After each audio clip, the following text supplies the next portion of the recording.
love yourself. আপুনি হয়তো এতিয়া ভাবিব যে আমিতো নিজক সকলোৱে ভালেই পাওঁ, ডেফিনেটলি আমি সকলোৱে নিজক ভাল পাওঁ, কিন্তু আমাৰ চাগে ৱেটো বেলেগ হৈ আছে। নিজকে যিটো ভাল পোৱাৰ ৰাস্তা, যিটো ৱে আমি হয়তো ভুলকে লৈছো, সেইটো যদি নহয় তেতিয়াহ'লে কিছুমান মানুহে এনেকে কোৱা কিয় দেখা যায় যে মই নোৱাৰো, মোৰ দ্বাৰা নহব, হয়তো মই এইটো কৰিব নোৱাৰো কাৰণে মই কামবোৰ ভুল কৰি পেলাও কাৰণে মোক মানুহে বেয়া পায়, এনেকুৱা ধৰণৰ কথা কোৱা বহুত মানুহ আছে। ধৰি লওক তেওঁলোকে কিহৰ কাৰণে এনেকে কয়। সো এই ৱেটো আমি এটা চেঞ্জ কৰিব লাগিব। আমি এতিয়া কিছুমান কথা জানিব লাগিব, বুজিব লাগিব। আমি জন্মৰ পৰা মৃত্যুলৈকে যিমান বিলাক আমি কাম কৰি আহো, সকলো কাম আমি নিজৰ হেপিনেছৰ কাৰণেই কৰো। আল্টিমেটলি আমি সুখৰ কাৰণে আমি সকলোখিনি কাম কৰো। সো নিজকে সুখী ৰখাটো সবতকে ইম্পৰ্টেণ্ট কথা হ'ল নিজকে আমি কেনেকে সুখী ৰাখিব পাৰো।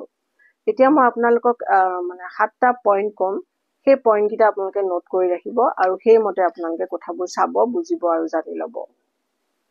1 নম্বৰ কথাটো হৈছে একচেপ্টেন্স। আমি নিজকে ভাল হওক বা বেয়া হওক, ভুল হওক বা শুদ্ধ হওক, আমি নিজকে একচেপ্ট কৰি ল'ব লাগিব। তেনেকেই আমি নিজকে ভাল পাবলৈ শিকিব লাগিব। সেই হিচাপ মতে, কাৰণ পৃথিৱীত কোনো এজন মানুহ এনেকুৱা নাই যে কাৰোবাৰ ভুল হোৱা নাই। পাৰফেক্ট মানুহ চাগে পৃথিৱীত নাই। কোনো এজন মানুহ পাৰফেক্ট নহয়। সকলো মানুহৰ ভুল শুদ্ধৰ মাজতে, ভুল শুদ্ধ লৈয়ে এজন মানুহ হয়।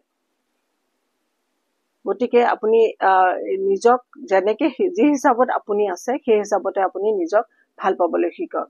কিন্তু এটা কথা, ভুলে শুদ্ধই আমি নিজকে ভাল পাম হয়, কিন্তু এইটো নহয় যে আমি নিজকে মানে গ্ৰ' কৰিবলৈ চেষ্টা নকৰিম, নিজৰ উন্নতিত আমি কাম নকৰিম, নিজৰ উন্নতিত আমি সদায় কাম কৰি যাব লাগিব। 2 নম্বৰটো হৈছে স্পেণ্ডিং টাইম ইয়ৰছেল্ফ। নিজৰ লগত অলপ সময় দিনটোৰ টাইম কটাওক। আমি যেতিয়া অলপ সময় পাওঁ তেতিয়া আমি চিধাই ফোনটো হাতত লৈ পেলাই বহো আৰু ৰীলৰ ওপৰত ৰীল আমি স্ক্ৰল কৰি যাওঁ বা কিবা চিৰিয়েল চাওঁ। সেইখিনি আমি কৰিম, সেইখিনি আমি নিজকে এণ্টাৰটেইন কৰিবই লাগে, আমি সেইখিনি কৰিম। কিন্তু তাৰ উপৰিও আমি নিজৰ লগত একেবাৰে অকলশৰীয়াকে, একেবাৰে ধৰি লওক হাতত কিতাপ এখনো নথকাকে, ওচৰত কোনো নথকাকে আমি অকলশৰীয়াকে অকল নিজৰ লগত থাকো আৰু নিজৰ কথা আমি ভাবিব লাগে। আজিৰ দিনটোৰ ভিতৰত আপুনি কি কৰিলে, কোনখিনিত আপুনি ভাল কৰিলে আৰু কোনখিনিত আপুনি ভুল কৰিলে। সেই ভুল যিখিনিত আপুনি কৰিলে, আপুনি নিজক প্ৰমিছ কৰিব লাগিব যে সেই ভুলটো নেক্সট টাইম আৰু মই নকৰো। 3rd নম্বৰটো আহিছে পজিটিভ সেলফ টক। নিজৰ বিষয়ে পজিটিভ কথা কোৱাটো, নিজৰ বিষয়ে কেতিয়াও নিগেটিভ কথা মুখেদি উলিয়াটো মানে বেয়া কথা। নিজৰ বিষয়ে কেতিয়াও নিগেটিভ নকব, সদায় পজিটিভ কব। মই পাৰো, মই পাৰিম, মই কৰিম, মই ভাল, এনেকুৱা ধৰণৰ কথাবিলাক সদায় নিজক কব। আনক কোৱাৰ কোনো দৰকাৰ নাই, নিজৰ বিষয়ে আপুনি নিজকেই কওক। তেতিয়া চাব আপোনাৰ প্ৰতিটো দিন আপোনাৰ ইম্প্ৰুভ হৈ গৈ আছে, প্ৰতিটো কথা, প্ৰতিটো কাম আপুনি নিখুঁতকে কৰিব পাৰি গৈ আছে। অলপ দিন আপুনি এইটো ট্ৰাই কৰি চাওকচোন, আপুনি ডেফিনেটলি আপুনি বহুত ভাল ৰিজাল্ট পাব। 5th নম্বৰটো হৈছে বাউণ্ডাৰী ছেটিং।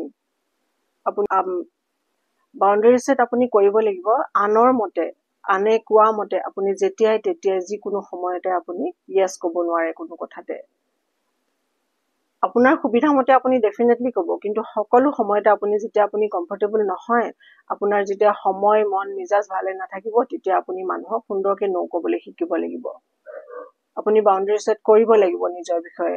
নিজকে অভাৰলোড কেতিয়াও নকৰিব, অভাৰলোডেড নকৰিব, আৰু অভাৰলোডেড কৰিলে নিজৰ কামৰ প্ৰেছাৰ বেছি হৈ গ'লে আমাৰ টেনশ্যন হয়, আৰু সেই টেনশ্যনৰ মানে বোজাটো যাতে আপুনি নলয়, তাৰ কাৰণে আপুনি মানুহক ন কৰিবলৈও কিন্তু শিকিব লাগিব।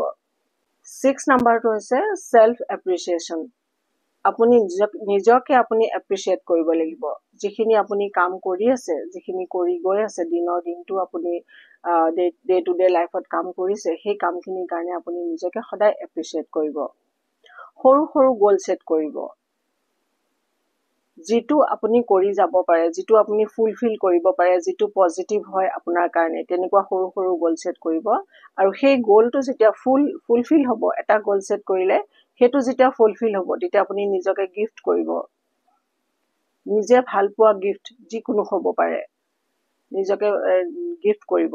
তেনেকে আপুনি লাহে লাহে সৰু সৰু গ'ল ছেট কৰি গৈ থাকিব। যেতিয়া সেই সৰু সৰু গ'লবিলাক ফুলফিল হৈ গৈ থাকিব, তেতিয়া আপুনি ডাঙৰ গ'ল আৰম্ভ কৰক, ডাঙৰ গ'ল ছেট কৰক। তেতিয়া লাইফটো খুবেই সুন্দৰ আৰু আপোনাৰ বহুত কেপাচিটি আছে। আমাৰ মানুহৰ হাতত লাইফটো ধুনীয়াকৈ লৈ যাবলৈ বহুত কেপাচিটি আছে।